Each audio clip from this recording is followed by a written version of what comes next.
ఆది నుండి అంతం వరకు ఆత్మగా ఉదయకాగా ఆశీర్వాదకరంగా భయంకరంగా జరుపుకోగలటానికి మనకు సహాయం చేయండి.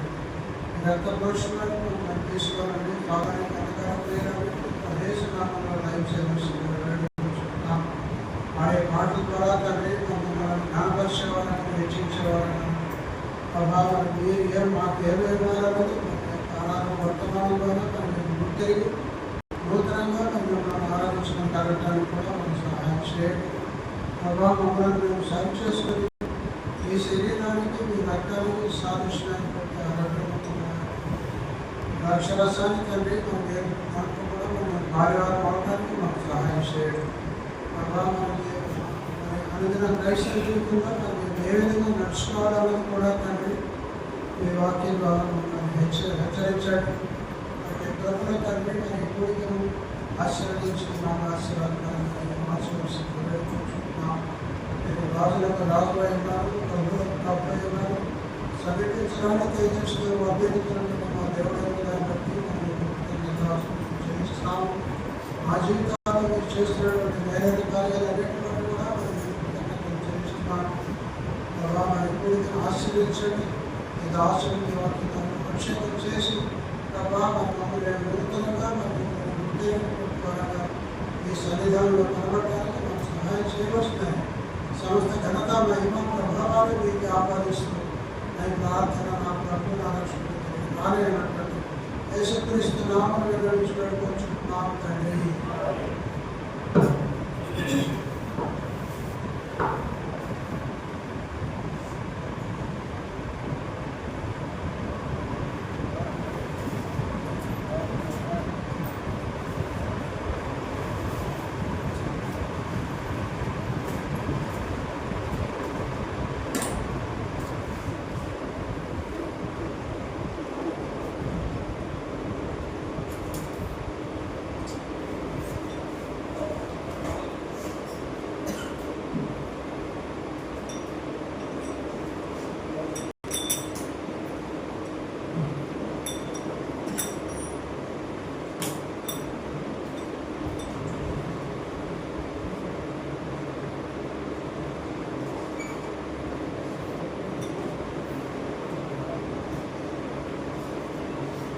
తెలుగు పాఠ సంఖ్య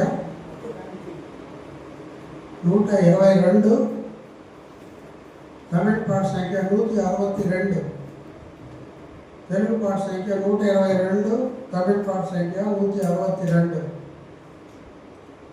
హృదయం అర్పించడము ప్రభునకు స్తుతి ప్రశంసలతో పరిశుద్ధులను చేయండి. హృదయం అర్పించడము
తెలుగు పాట సంఖ్య 104, తమిళ పాట సంఖ్య 110 110. తెలుగు పాట సంఖ్య 104, తమిళ పాట సంఖ్య 110. నా ప్రాణ ప్రియుడా యేసు రాజా అర్పించదను మా హృదయాలు. తెలుగు 104, తమిళ పాట సంఖ్య 110. నా ప్రాణ ప్రియుడా యేసు రాజా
తెలుగు పాట సంఖ్య 157, తమిళ పాట సంఖ్య 188.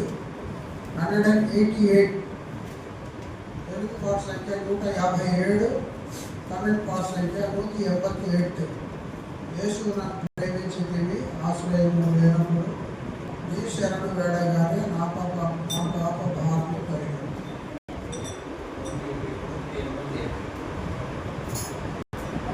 157, తమిళ పాట సంఖ్య 188.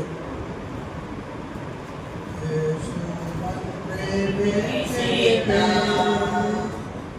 ఆశ్రయమునే రక్షిత, భారతై వేడినదా, భారమే మెల్లికినా, యేసు ఎన్నై నేసితా, దూరమాయ్ నానైతే దేవుని ప్రీతినితే, దూరమాయ్ నానైతే దేవుని ప్రీతినితే, పరమన్నతి నంబయో నానరియాదిరుతే, యేసు ఎన్నై నేసితా, ఎంతో అనాదిరుతే, என் முடிவை அறியாதிருந்தே, என்றோ உணராதிருந்தே, என் முடிவை அறியாதிருந்தே, என் பாவ கருமங்களா, உண்மை துன்புறுத்தினே, యేసు ఎన్నై నేసితా, என்னை நானறிந்து, என் ஜீவனை வெறுத்தே, என்னை நானறிந்து, என் ஜீவனை வெறுத்தே, பாவ அறிக்கை செய்து, உம்மை நான் ஏற்றுக்கொண்டே, యేసు என்னை நேசித்தா, ரட்சிப்பை நான் அடைந்தேன், இரத்தத்தால் கழுவப்பட்டேன், ரட்சிப்பை நான் அடைந்தேன், இரத்தத்தால் கழுவப்பட்டேன், பச்சமாய் திருப்பிக் கொண்டார், நிச்சயமாய் மன்னித்தார், యేసు என்னை நேசித்தார், சபையில் என்னையும் சேர்த்து, உலகரனுமாய்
நாமத்துக்கு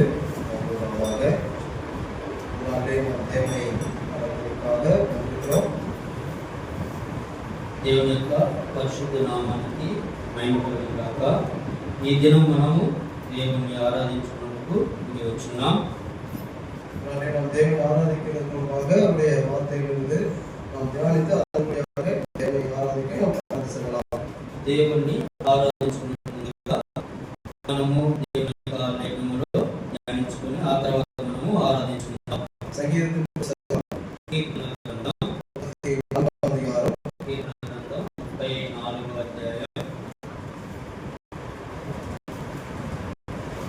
முதல் 3 வசனங்களை நாம் சேர்ந்து வாசிக்கலாம். మొదట 3 వచనాలని మనం కలిసి చదువుకుందాం. సంగీతం 34 முதல் 3 వచనాలు. కీర్తనలు 34 మొదటి 3 వచనములు. கர்த்தரை நான் నేను సర్వదా యెహోవాను స్తుతించెదను. నిత్యము ఆయన కీర్తి నా నోట నుండును. యెహోవాను బట్టి నేను స్తుతించుచున్నాను. దీనులు దాన్ని విని సంతోషించెదరు. నాతో కూడి యెహోవాను ఘనపరచుడి.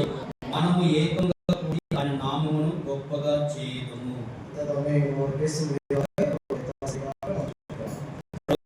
మాట్లాడు వరకు ఆయన యొక్క సహాయం వరకు మనం ప్రార్థించుకుందాం. பரலோக பிதாவே, இந்த கால வேளையிலே சிறு குடும்பங்களை கூட்டி சேர்த்திருக்கு. அதற்காக நன்றி செலுத்துகிறோம். இந்த நாளிலே ஆராதிக்க தொழுது கொள்ள உடைய கருத்தை மேஜையில் பார்க்க உடைய வார்த்தைகளை கேட்க நேரங்களை ஆயத்தப்படுத்தி கதாவே சபையாக சேர்த்து கதாவே உங்களை ஐக்கியம் கொள்ளக்கூடியதாக பாராட்டின கிருபை தயவு இறக்கம் உங்களுக்கு நாங்கள் நன்றி செலுத்துகிறோம். நாளை கூட கதாவே நாங்கள் உடைய வார்த்தைகளை தியானிக்கும் போது உடைய நாமத்தை மாத்திரம் நாங்கள் பயன்படுத்துகிறவர்களாக செய்யுங்க. வந்த ஒவ்வொரு பிள்ளைகளையும் ஆஸ்வதிங்க. வர வேண்டியவர்கள் யாராலும் வந்து வருவதால் அவருடைய தலைகளை எல்லாம் அகற்றி போட்டு விதமாக உடைய சபையிலே கூட்டி சேர்த்து அவர்களும் ஆராதிக்க உங்களை துதிக்க அந்த ஸ்லாக்கியத்தை அவர்களும் பெற்றுக்கொள்ள நீ நாம் இதை செய்யும்படியாக உங்களை நோக்கி நாங்கள் ஜெபிக்கிறோம். அதாவது இங்கே நாங்கள் இருக்கிற நேரம் எல்லாம் எங்களுக்கு பிரயோஜனமாக இருக்கு. உங்களுடைய நாமத்தை மேம்படுத்துகிறவர்களாக இருக்கு. உங்களுடைய வார்த்தைகளை உங்களுடைய அமர்ந்த மெல்லிய சத்தத்தை மாத்திரம் நாங்கள் கேட்கிறவர்களாக இருக்கு. எங்களுக்கு நீ தாமே உதவி செய்யுங்க. வேறு எந்த சத்தங்களையும் உங்களுடைய காதல் கேட்காதபடிக்கு காதலும் கேட்க உங்களுடைய வார்த்தைப்படி உங்களுடைய வார்த்தைகளை நாங்கள் கேட்க எங்களுக்கு நீதாமே உதவி செய்யுங்க. அடியனை உங்களுடைய பாதப்படியில் அர்ப்பணிக்கிறேன். முற்றிலுமாக உங்களுடைய சிலுவையின் நிலையில மறைத்துக் கொள்ளுங்க. பரிசுத்தவான்கள் நீதாமே இடைப்பட்டு உங்களுடைய வார்த்தையை கொடுக்கும்படியாக உங்களுக்கு நான் ஜெபிக்கிறோம். கர்த்தாவே, அடியனுடைய வார்த்தை கொடுக்கிறதுக்கு எந்த விதத்திலும் தகுதி இல்லை. ஆனாலும் கர்த்தாவே, உங்களுடைய வார்த்தை கொடுக்க நீ அடியனை தெரிந்து கொண்ட நோக்கம் நிறைவேறும்படியாக நீர் கர்த்தாவே மறைத்து பரிசுத்தவான்களாலே பேசும்படியாக உம்மை நோக்கி நாங்கள் ஜெபிக்கிறோம். மீதியான நேரம் நாங்கள் கர்த்தாவே எங்களுடைய கருத்தில் ஒப்புக் கொடுக்கிறோம். இந்த ஸ்தலம் முழுவதுமாக உங்களுடைய பிரசன்னத்தினாலே நிரப்புங்க. காணப்படுகிற காணப்படாத எல்லா அந்தகார சக்திகளுடைய கிரியைகளையும் உங்களுடைய வல்லமையுள்ள நாமத்தை கொண்டு சபைக்கு நீர் கொடுத்த அதிகாரத்தை கொண்டு கடிந்து கட்டுகிறோம். அதையெல்லாம் நீதாமே அப்புறப்படுத்துங்க. எல்லாவற்றையும் உங்களுடைய கருத்தில் ஒப்புக் கொடுக்கிறோமா பொறுப்பெடுத்து வழிநடத்துங்க. இயேசு கிறிஸ்து மூலமாக கிறிஸ்துவை தாழ்மையோடு எடுக்கிறோம். நல்ல பிதாவே.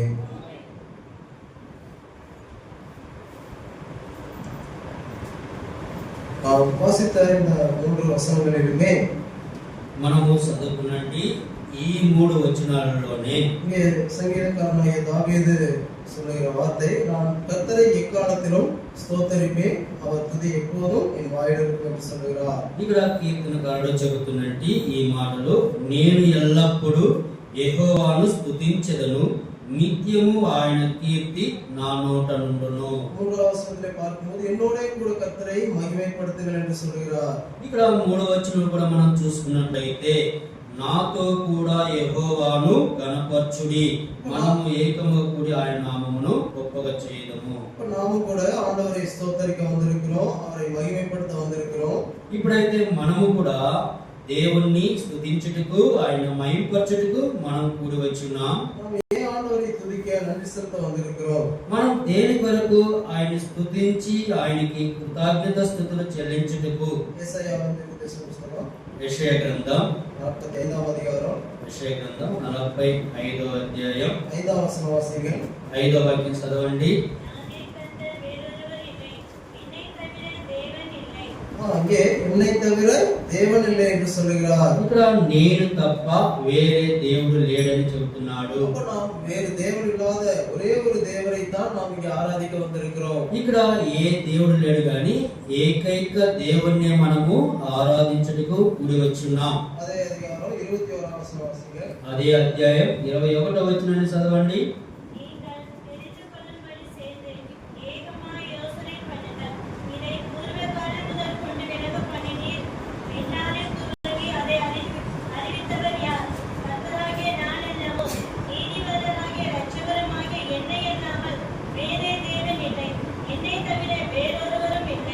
இங்கே நீதிபரரும் ரட்சகருமாகி என்னை இல்லாமல் வேறே தேவன் இல்லை என்று சொல்லுகிறார். ఇక్కడ చూడండి, ఆ యొక్క నీతిమంతులను రక్షకులను లేకుండా వేరే దేవుడు లేడని చెబుతున్నాడు. இப்படிப்பட்ட தேவனை தான் நாம் இந்த நாளிலே ஆராதிக்க வந்திருக்கிறோம்.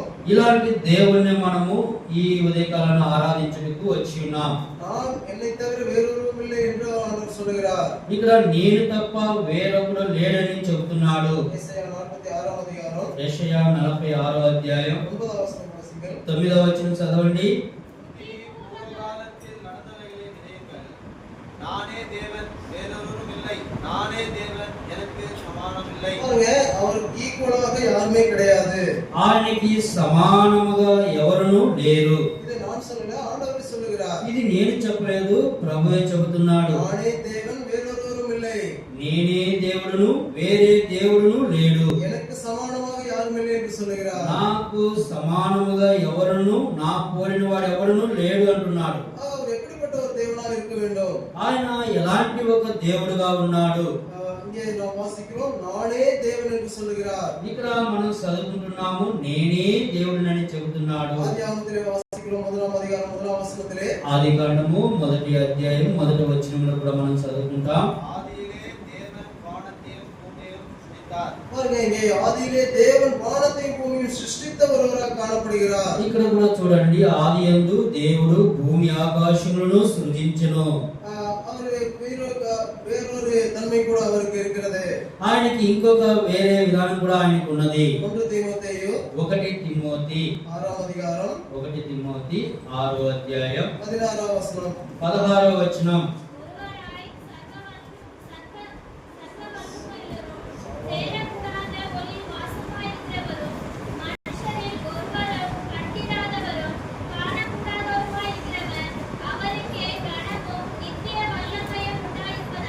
இங்கே அவர் சாவாமல் உள்ள தேவனாக காணப்படுகிறார்.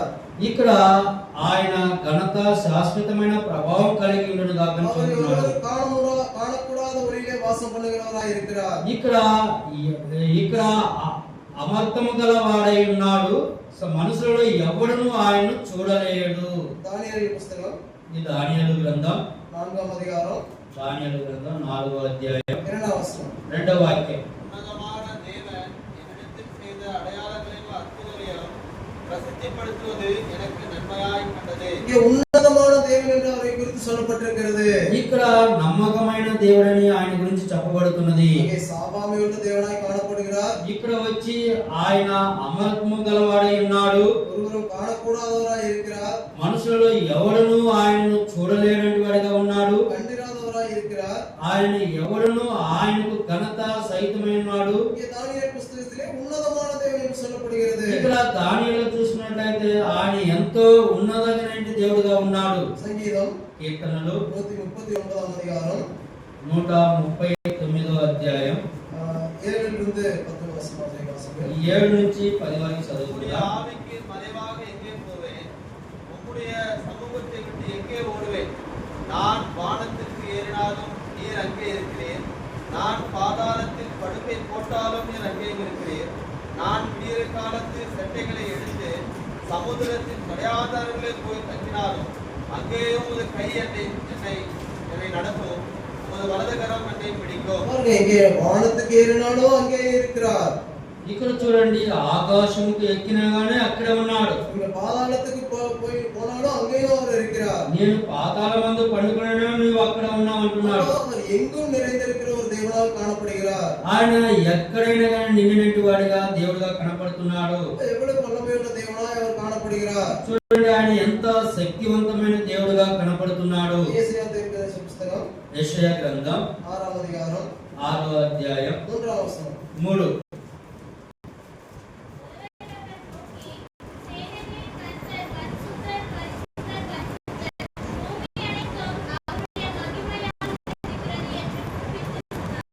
இங்கே பரிசுத்தர் பரிசுத்தர் பரிசுத்தர் என்று சொல்லப்படுகிறது. చూడండి, పరిశుద్ధుడు పరిశుద్ధుడు పరిశుద్ధుడు అని చెప్పబడుతున్నది. அவர் பரிசுத்தமுள்ள தேவனாகவும் காணப்படுகிறார். అప్పుడు ఆయన పరిశుద్ధమైన దేవుడుగా కూడా కనపడుతున్నాడు. సంగీత పుస్తకం కీర్తన గ్రంథం 18వ அதிகாரம் 18వ అధ్యాయం 46వ వచనం. 46వ వచనం.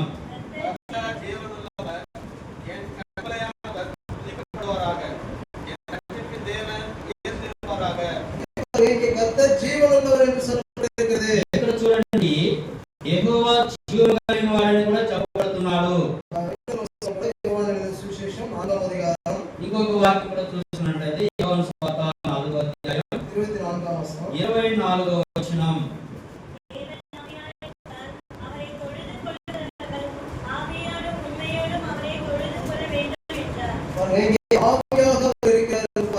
ఇక్కడ చూడండి, ఆయన ఆత్మగా ఉన్నాడని కూడా చూసుకుంటున్నాం. అప్పుడు ఆయన ఆత్మగా ఉన్నప్పుడు ఆయన అక్కడ కూడా నిండినంటి దేవుడుగా కనపడుతున్నాడు.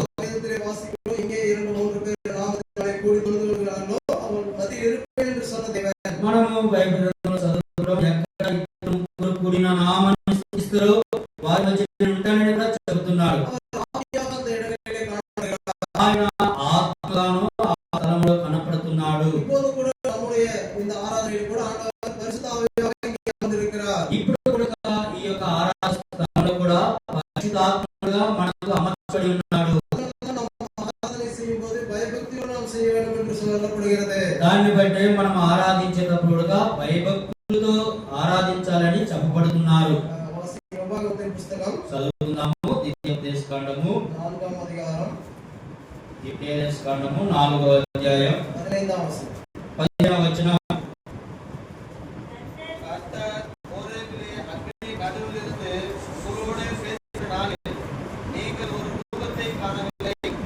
அவர் ரூபத்தை காண முடியாது என்று சொல்லப்பட்டிருக்கிறது. ఇక్కడ మీరు ఏ స్వరూపమును చూడలేదు అని చెప్పబడుతున్నది. పరిశుద్ధ ఆవియాగా நிறைந்திருக்கிறார். అప్పుడు ఆయన పరిశుద్ధ ఆత్మతో నిండినవాడిగా ఉన్నాడు. அவர் అగ్ని జ్వాలయాగా இங்கே நம் நடுவிலே இருக்கிறார். అప్పుడు ఆయన అగ్ని జ్వాలల మధ్య ఉన్నాడు. அப்படிப்பட்ட தேவனை நாம் இந்த நாளிலே ஆராதிக்க கடமைப்பட்டிருக்கிறோம். అలాంటి దేవుణ్ణి ఈ యొక్క దినమున ఆరాధించుటకు మనం బద్ధులమై ఉన్నాం. ఇది దేవుడు మన పట్ల ఒక వైరాగ్యముగా చెబుతున్నట్టు కార్యాన్ని మనం చూస్తున్నాం. ఇక్కడ నీతిమంతుడైన రక్షకుడు నాకంటే ఎవరు లేరని చెబుతున్నాడు. నేనే దేవుడని చెబుతున్నాడు. ఆయన మరణము లేనటి వాడిగా ఉన్నాడు. ఆయన ఉన్నత స్థానంలో ఉన్నట్టు దేవుడిగా మనం చదువుతున్నాం. ఆయన అనేకమైన స్థలాల్లో నిండినట్టు వాడిగా కనపడుతున్నాడు. ఆయన పరిశుద్ధుడు పరిశుద్ధుడు పరిశుద్ధుడని చెప్పదగినట్టు దేవుడుగా కనపడుతున్నాడు. ఆయన జీవుడైనటువంటి దేవుడుగా కనపడుతున్నాడు. ఆ జీవం కలిగినటువంటి దేవుడు పరిశుద్ధ ఆత్ముడుగా మన మధ్య నివాసం చేస్తున్నాడు. ఆయన యొక్క స్వరూపం అనేది ఇక్కడ కనపడకుండా ఆయన ఉంటున్నాడు. కాబట్టి ఇలాంటి శక్తివంతమైన దేవుణ్ణి ఈ ఉదయకాల సమయాన ఆరాధించుటకు మనం భద్రమై ఉన్నాం.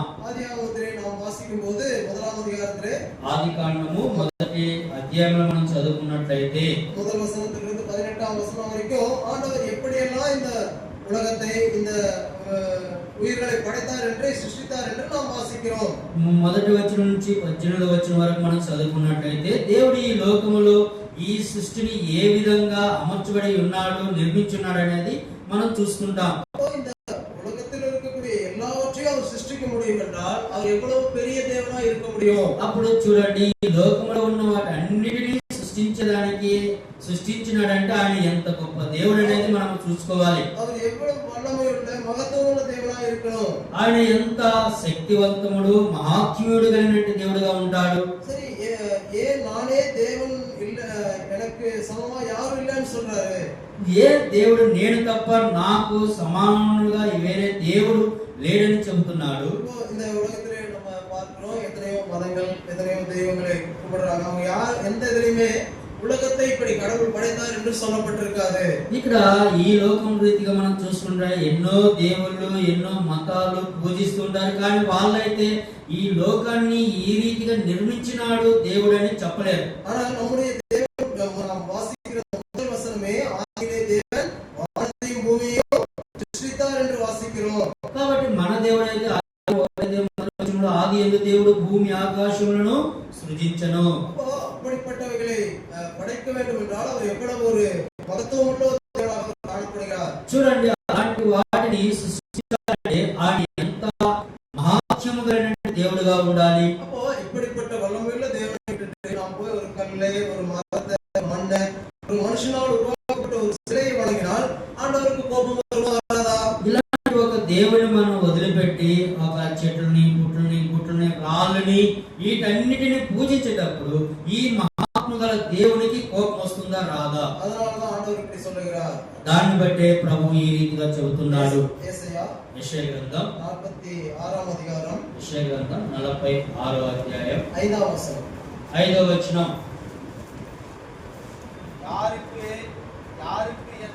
என்னை சாயலும் சமமாக்கி யாருக்கு நான் ஒப்பாகும்படி என்னை ஒப்பிடுவீர்கள்? இங்க பாருங்க, இங்க ஆண்டவர் கேட்கிறார், யாருக்கு என்னை சாயலும் சமமாக்க முடியும்?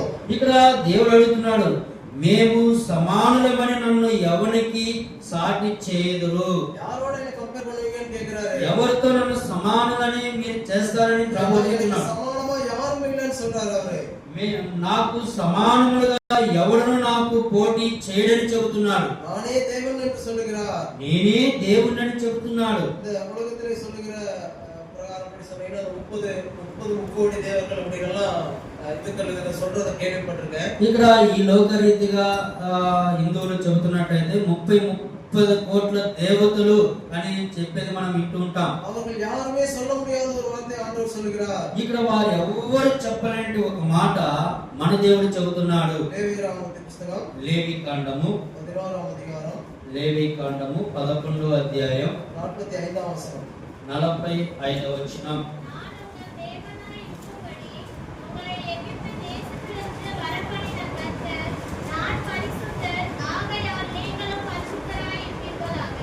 கர்த்தர் நான் பரிசுத்தர் என்று சொல்லுகிறார். ఇక్కడ యెహోవాను నేనే పరిశుద్ధుడని చెబుతున్నాడు. வேறு எந்த தேவர்களும் எந்த கடவுளும் நான் பரிசுத்தர் என்று சொன்னதை நாம் கேள்விப்படல. ఏ దేవతలు గాని ఏ దేవుళ్ళు గాని నేనే పరిశుద్ధుడని చెప్పినట్లు మనం వినబడలేదు. இது அவர்களால் சொல்லவும் முடியாது. ఇది వారి వల్ల చెప్పజాలదు. அப்போ எப்படிப்பட்ட ஒரு வல்லமையுள்ள ஒரு தேவன், எவ்வளவு பெரிய ஒரு தேவனாய் காணப்படுகிறார். చూడండి, ఎలాంటి ఒక శక్తివంతమైన దేవుడు, ఎంత గొప్ప దేవుడుగా కనపడుతున్నాడు. அப்படிப்பட்ட வல்லமையுள்ள தேவன், అలాంటి ఒక శక్తివంతమైన దేవుడు, அவ்வளவு ஒரு மிகுந்த స్థానத்தை உடைய தேவன், ఆయన ఒక గొప్ప స్థానంలో ఉన్నట్టు ఆ దేవుడు அவ்வளவு பெரிய ఉన్నతமான మహిమயான స్థానத்தை விட்டு ఆయన అలాంటి ఉన్నతమైన మహిమ కలిగిన స్థానాన్ని వదులుకొని அருவருப்பான கேவலமான பாவத்தில் ஊறிப்போன ஒரு நன்றி கெட்ட நமக்காக சாதாரண మనుషులాగా அவர் இங்கே உலகத்துக்கு வந்தார். ఎంతో మనల్ని చూసి అసహించుకునే జీవితము, మన పాపముతో నిండిపోయి మనం సర్వసాధారణంగా ఉన్నట్టు మన కొరకు ఫిలిప్పీయులకు రాసిన పత్రిక 2వ అధికారం, ఫిలిప్పీయులకు రాసిన పత్రిక 2వ అధ్యాయం 6-7 వచనాలు. 6-7. அவர் தேவனுடைய ரூபமாயிருந்தும் தேவனுக்கு சமமாயிருப்பதை கொள்ளையாடின பொருளாக எண்ணாமல் தம்மை தாமே வெறுமையாக்கி அடிமையின் ரூபம் எடுத்து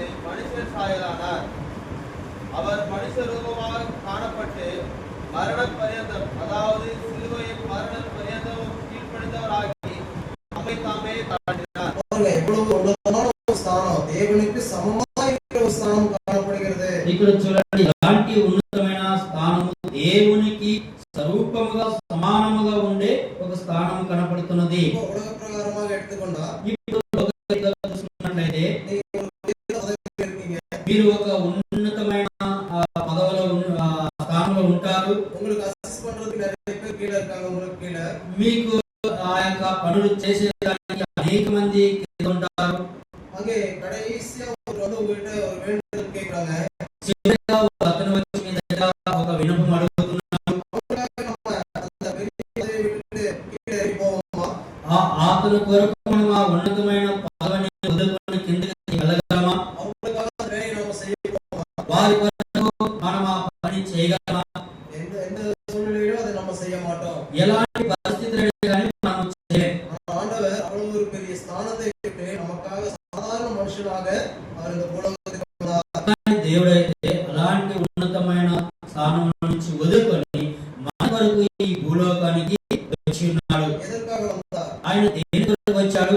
ரோமர் கடிதம் இருக்கும் రోమీయులకు రాసిన పత్రిక 6వ அதிகாரம் 6వ అధ్యాయం 23వ వచనం. 23వ వచనం.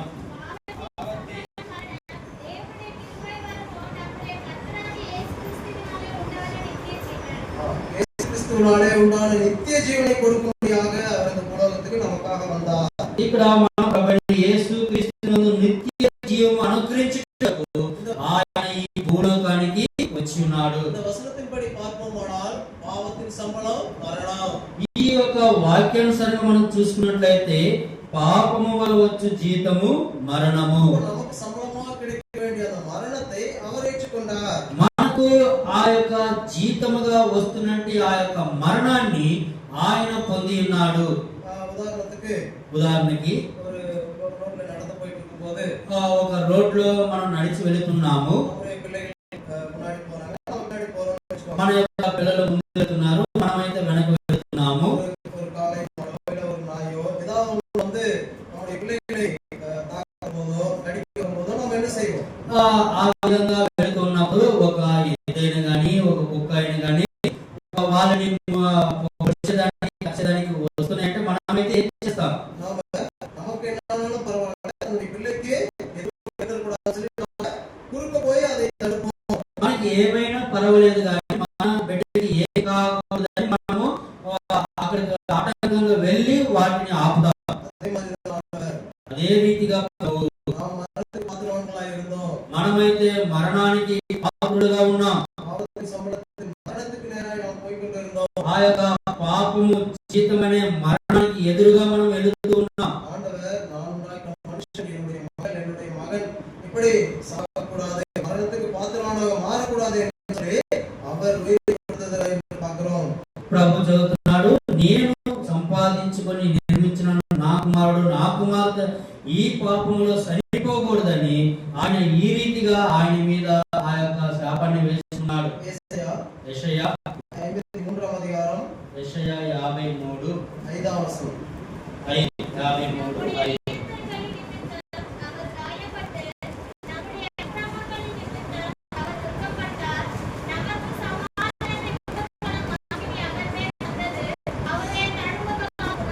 பாருங்க, நம்முடைய மீறுதல் நம்முடைய அக்கிரமம் இது எல்லாத்துக்காகவும் அவர் நமக்காக அங்கே மரணத்தை ருசி பார்த்தவரை காணப்பட்டார். ఇక్కడ చూడండి, మన యొక్క అతిక్రమం బట్టి అతడు గాయపరచబడెను.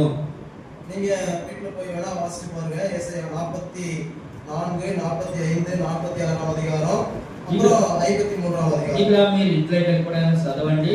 యెషయా 43, 45, 53 இந்த அதிகாரத்தை எல்லாம் வாசிக்கும் போது ஆண்டவர் நமக்கு என்னவெல்லாம் செய்திருக்கிறார் என்று அந்த வார்த்தைகள் நமக்கு உணர்த்தும்.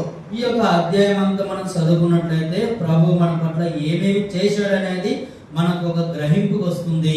இப்படி ஆண்டவர் நமக்காக ஒரு உயிரை கொடுத்தது நிமித்தமாக அவரை அப்பா பிதாவே என்று கூப்பிடுகிற அந்த ஸ்லாக்கியத்தை நமக்கு கொடுத்திருக்கிறார். ఇలా ప్రభు మన పట్ల ఆయన ఊపిరి ఇచ్చిన దానికి అబ్బా తండ్రి అని పిలుచుకునే స్వాతంత్రం మనకు అనుగ్రహించాడు. గలాతీయులు రాసిన పత్రిక 4వ అధికారం 6వ వచనం. గలాతీయులు 4:6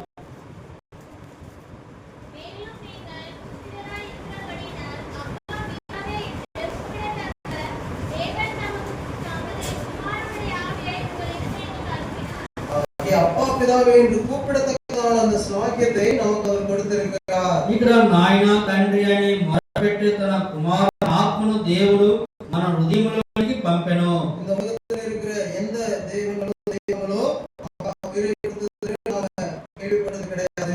ఈ లోకంలో ఉన్నటువంటి దేవుళ్ళు మన కొరకు ఎవరు కూడా ప్రాణం పెట్టినారని మనము వినబడిందే లేదు. அந்த மற்ற புராணங்களிலே பார்க்கும்போது அவதரித்தாங்க, அவங்க மறைஞ்சிட்டாங்க, இப்படிதான் நம்ம நிறைய கேட்டிருப்போம். ఇతర పురాణాల్లో మనం చూసినట్లయితే వాళ్ళు వచ్చారు, అక్కడ మరణమైపోయారు అని మనం విని ఉన్నాం.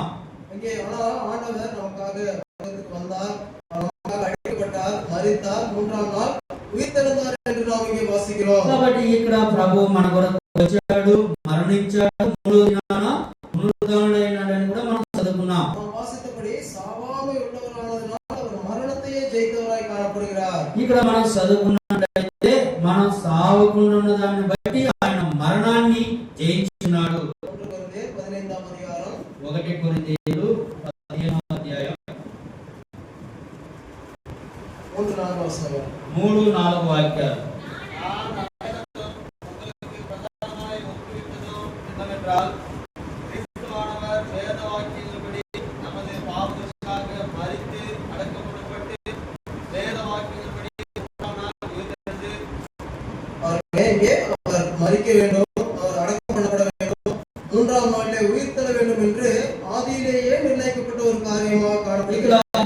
ఎందుకు ఆయన మరణించాలి, ఆయన ఎందుకు భూస్థాపన చేయబడాలి, అదే విధంగా లేఖనం ప్రకారం 3వ దినాన ఆయన ఎందుకు పునరుద్ధరణై లేయాలి. சாவாமை உள்ளவராய் இருந்து பிசாசை அவர் நசுக்கி போட்டவராய் காணப்பட்டார். ఆయన మరణము లేకుండా ఆయన అపవాదిని నలిపివేసినట్టు వాడుగా కనపడుతున్నాడు. రోమర్ 5వ అధ్యాయం రోమీయులకు రాసిన పత్రిక 5వ అధ్యాయం 8వ వచనం. 8వ వచనం.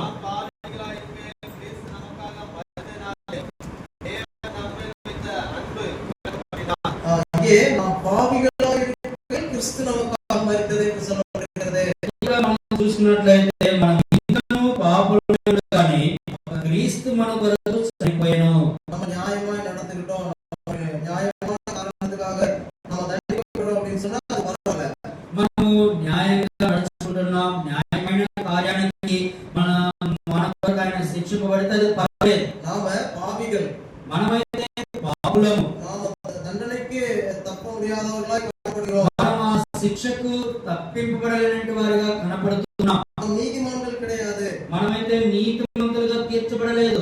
ஒருவேளை ஒரு நல்லவனுக்காக நாம தண்டிக்கப்படுறது இல்ல, நாம தப்பை ஏத்துக்கிறதுங்கிறது கூட நடக்கலாம். ஆனா ஒரு தப்பு பண்றவனுக்காக நான் தண்டனை ஏத்துக்கிறேன்னு சொல்றது இங்க யாருமே செய்யக்கூடாத ஒரு காரியம். ఒకవేళ మనము మంచివాడి వరకు నీతిమంతుల వరకు ఈ విధంగా తప్పు ఒప్పుకోవటం, ఆ యొక్క శిక్ష మన మీద వేసుకోవటం కరెక్ట్. కానీ ఒక పాపాత్ముల కొరకు ఈ విధంగా శిక్ష అనుభవించడం అనేది అది ఎంతో కష్టం. ஆனா நாம் பாவிகளா இருக்கும்போதே ஆண்டவர் நமக்காக நம்முடைய ரத்தத்தை அவர் சிலுவையிலே சிந்தி அவருடைய அன்பை விளங்க பண்ணினார் என்று பார்க்கிறோம். కాబట్టి మనం పాపులమై ఉండగానే ప్రభు మన కొరకు ఆయన కల్వారి శిలువలో తన రక్తాన్ని సిందించి మనల్ని అంగీకరించినాడని చూస్తున్నాం. இப்படிப்பட்ட தேவனை இந்த நாளிலே நாம் ஆராதிக்க கடமைப்பட்டவர்களாய் இருக்கிறோம். కాబట్టి ఇలాంటి ఒక దేవుణ్ణి ఈ ఉదయకాల సమయంలో ఆరాధించుట కొరకై మనం బద్ధులమై ఉన్నాం. ஏன் என்று பார்க்கும்போது ఎందుకని చూసుకున్నట్లయితే பரலோகம் உண்டு, நித்திய ஜீவன் உண்டு என்கிற நம்பிக்கையை நமக்கு கொடுத்திருக்கிற தேவனாக ஆண்டவர் ஒருவர் மாத்திரமே இருக்கிறார். ఇంకొక పరలోకం నిత్య జీవం ఉన్నదని ఒక నమ్మకము మనకు అనుగ్రహించిన దేవుడు, ఏకైక దేవుడు ఒక్కడే. அப்போ இப்படிப்பட்ட தேவனுக்கு மட்டும்தான் என்னுடைய பாவத்தை மன்னிக்கிற அதிகாரம் இருக்கிறது. ఇలాంటి ఒక దేవునికి మాత్రమే నీ నా పాపాలు క్షమించే ఒక అధికారం ఉన్నది. மற்ற இதுல கேள்விப்பட்டிருக்கேன், அந்த வைகுண்ட ஏகாதசி அப்படிங்கிற சொல்ற அந்த ஒரு நாள்ல இறந்தா நாம் சொர்க்கத்துக்கு போயிடுவோம் அப்படின்னு நிறைய பேர் சொல்றதை கேள்விப்பட்டிருக்கேன். ఆ యొక్క ఇతరుల హిందీ దేవుడి గురించి విన్నాను. ఆ యొక్క వైకుంఠ ఏకాదశి దినాన మరణమైపోతే నువ్వు స్వర్గానికి వెళతావని. அதுக்காக அந்த நாளிலே தன்னை உயிரை மாய்த்து கொண்டவர்களை பற்றி கூட நான் கேள்விப்பட்டிருக்கிறோம். ఆ దినాల్లో మరణించిన వారి గురించి కూడా నేను విని ఉన్నాను. நாம் அப்படி செய்ய வேண்டிய அவசியம் இல்லை. కానీ మనమైతే చేయాల్సిన అవసరం అనేది లేదు. ஆண்டவர் நமக்காக எல்லாவற்றையும் நிறைவேற்றி இருக்கிறார். కాబట్టి దేవుడు మన కొరకు సమస్తాన్ని నెరవేర్చున్నాడు. நித்திய ஜீவனை பொறுப்பேற்று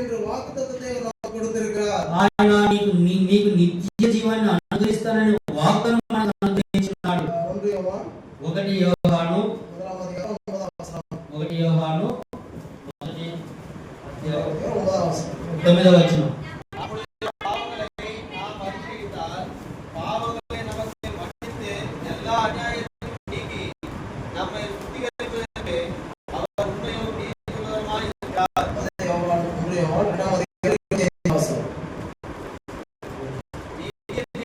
அழிப்பேன் என்பதே அவர் நமக்கு செய்த வாக்குத்தத்தம். பாருங்க, இங்கே நாம் 1ஆம் அதிகாரத்திலே வாசிக்கும் போது ఇక్కడ మనం 1వ అధ్యాయంలో చూసుకున్నట్లయితే நம்முடைய பாவங்களை மன்னிக்கிறதற்கு, మన పాపాలను క్షమించుట కొరకు, நம்முடைய அநியாயங்களை சுத்திகரிக்கிறதற்கு మన యొక్క అన్యాయాన్ని ఆయన శుద్ధీకరించుట కొరకు அவர் உண்மையும் நீதியுள்ள தேவனாய் இருக்கிறார். ఆయన మనకు నమ్మదగినటువంటి నీతిగలంటి దేవుడుగా ఉన్నాడు. நித்திய ஜீவனை அளிப்பேன் என்ற அந்த உத்தரவாதத்தை நமக்கு கொடுத்திருக்கிறார். ఆ యొక్క నిత్య జీవాన్ని మీకు అనుగ్రహిస్తానని ఆ యొక్క ఉత్తరవాది మనకు అనుగ్రహించున్నాడు. ஏன்னா அவர் மட்டும்தான் பரலோகத்துக்கு நம்மை கொண்டு போக முடியும். ఎందుకంటే ఆయన మాత్రమే మనల్ని పరలోకానికి తీసుకెళ్ళగలడు. யோவான் எழுதின சுவிசேஷம் యోహాను సువార్త 14ஆம் அதிகாரம் 6ஆம் வசனம். 14:6 அவர் தெரிந்த வசனம் தான். మనకు తెలిసిన వాక్యం. இயேசு, நானே வழியும் சத்தியமும் ஜீவனுமாய் இருக்கிறேன். என்னாலே அல்லாமல் ஒருவனும் பிதாவினிடத்தில் நான். பாருங்க, இங்கே ஆண்டவர் சொல்லுகிறார், நானே வழியாய் இருக்கிறேன் என்று சொல்லுகிறார். చూడండి, ఇక్కడ దేవుడు చెబుతున్నాడు, నేనే మార్గమని చెబుతున్నాడు. என்னை அல்லாமல் ஒருவனும் பிதாவினிடத்தில் வர முடியாது என்று சொல்லுகிறார். నా ద్వారా తప్ప ఎవ్వడూ తండ్రి యొద్దకు రాడు అని చెబుతున్నాడు. இப்போ நாம இந்த உலகத்திலே இந்த நாள்லதான் இறந்தா சொர்க்கத்துக்கு போவோம் அப்படிங்கிற காரணம் நமக்கு தேவையில்லை.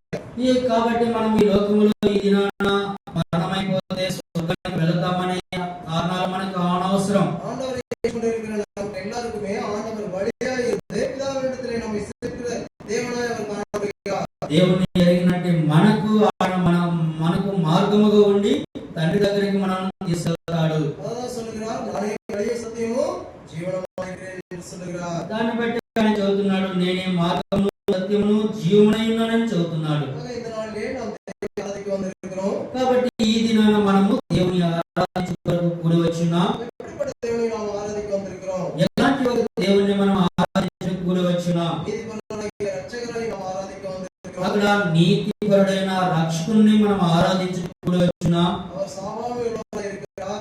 ఆయన మరణమైనట్టుగా ఉన్నాడు. உன்னதமானவர், ఆయన ఉన్నతమైన స్థితిలో ఉన్నాడు. எல்லா இடங்களிலும் நிறைந்திருக்கிறவர். ఆయన అనేకమైన స్థలాల్లో నిండి ఉన్నాడు. பரிசுத்தர் பரிசுத்தர் பரிசுத்தர் என்று சொல்லப்பட்டவர். ఆయన పరిశుద్ధుడు పరిశుద్ధుడు అని చెప్పదగినటువంటి వాడు. அவர் ஜீவனுள்ள தேவன். ఆయన జీవం కలిగినటువంటి దేవుడు. அவர் பரிசுத்த ஆவியாய் இருக்கிற ஒரு தேவன். ఆయన పరిశుద్ధ ఆత్ముడుగా ఉన్నటువంటి దేవుడు. அவர் ரூபத்தை காணக்கூடாதவராய் இருக்கிற தேவன். ఆయన యొక్క స్వరూపాన్ని కనిపించడానికి ఉన్నటువంటి దేవుడుగా ఉన్నాడు. சர்வலோகத்தையும் சிருஷ்டித்த ஒரு தேவனாய் இருக்கிறார். ఈ యొక్క సర్వలోకాన్ని సృష్టించినటువంటి ఒక దేవుడుగా ఉన్నాడు. அது மாத்திரம் இல்லாதபடிக்கு అంత మాత్రం కాకుండా அருவருப்பான கேவலமான ஒரு சாதாரண ஒரு மனுஷனாக நன்றியுள்ள நமக்காக அவர் மனிதனாக உலகத்துக்குள் வந்தார். ఆశ్రయించుకొని ఏమైనా సాధారణమైన ఒక కృతజ్ఞత మనుషుల కొరకు ఈ భూలోకానికి వచ్చినాడు. சம்பளமாகிய மரணத்திலிருந்து நம்மை விடுவிக்கும்படியாக நம்மை தாமே அவர் ஒப்புக்கொடுத்த தேவனாய் இருக்கிறார். ఆ యొక్క పాపం అనే జీతం మరణమైన నుంచి విడిపించుటకు తన్ను తాను అప్పగించుకుని ఉన్నాడు. நம்முடைய மீறுதல்கள், நம்முடைய அக்கிரமங்களுக்காக அவர் நொறுக்கப்பட்டு அவர் காயப்பட்டார். మన యొక్క అతిక్రమణ కొరకు, మన యొక్క దోషముల కొరకు ఆయన నలగొట్టబడి గాయములు పొంది ఉన్నాడు. அப்படிப்பட்ட அந்த ஜீவனை கொடுத்த தேவனை அப்பா பிதாவை என்று அழைக்கும்படியான பாக்கியத்தை கொடுத்திருக்கிறார். అలాంటి ఆ జీవాన్ని మనకు అనుగ్రహించే ఆ దేవుణ్ణి తండ్రి కుమార అబ్బాని పిలుచుకునే ధన్యతను మనకు అనుగ్రహించున్నాడు. அவர் சாவாமை உள்ள தேவனாய் இருந்து ఆయన మరణము లేనటువంటి దేవుడుగా ఉండి மரணத்தை ஜெயித்தார். ఆయన మరణాన్ని జయించాడు. பிசாசை நசுக்கி போட்டார். ఆ యొక్క అపవాదిని నలిపివేశాడు. நமக்காக மரித்து మన కొరకు మరణించి அடக்கம் பண்ணப்பட்டு భూస్థాపన చేయబడి 3ஆம் நாளிலே உயிர்த்தெழுந்து మూడవ దినాన ఆయన పునరుద్ధరణుడుగా లేచి நித்திய ஜீவனை நமக்கு கொடுப்பேன் என்ற நம்பிக்கையை நமக்கு கொடுத்திருக்கிறார். నిత్య జీవాన్ని మీకు అనుగ్రహిస్తారని ఆ నమ్మకాన్ని మనకు అనుగ్రహించున్నాడు. பரலோகத்திலே அவரோடு நாம் சஞ்சரிக்க போகிறோம் என்ற நம்பிக்கையை அவர் நமக்கு கொடுத்திருக்கிறார். పరలోకంలో ఆయనతో మనము సంచరిస్తామనే నమ్మకాన్ని మనకు అనుగ్రహించున్నాడు. இதெல்லாம் எப்படி நடக்கும்? ఇవన్నీ ఏ రీతిగా జరుగుతాయి? நம்முடைய பாவத்தை அவர் மன்னிக்க முடியும்.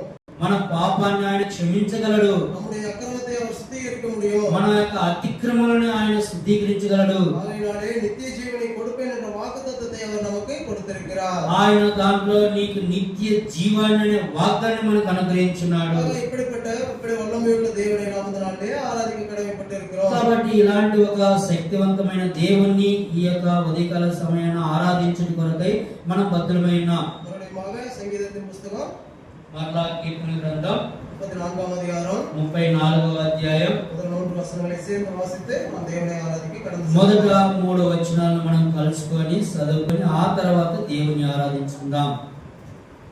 కర్తరై నేను ఎల్లప్పుడూ యెహోవాను స్తుతించెదను, నిత్యము ఆయన కీర్తి నా నోట నుండును.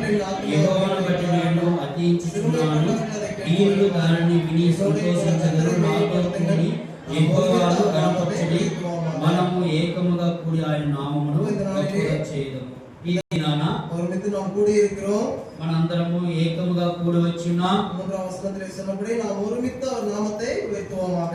ఇక్కడ 3వ వచనంలో చెప్పిన ప్రకారం మనము ఏకముగా కూడి ఆయన నామమును గొప్పగా చేయుదము. இந்த வார்த்தையை ஆசீர்வதித்து நாம் దేవుని ఆరాధించే మనం ఉదవి செய்வார். దేవుడి ఈ వాక్యాన్ని ఆశీర్వదించి దేవుడు మనకు సహాయం చేయను గాక.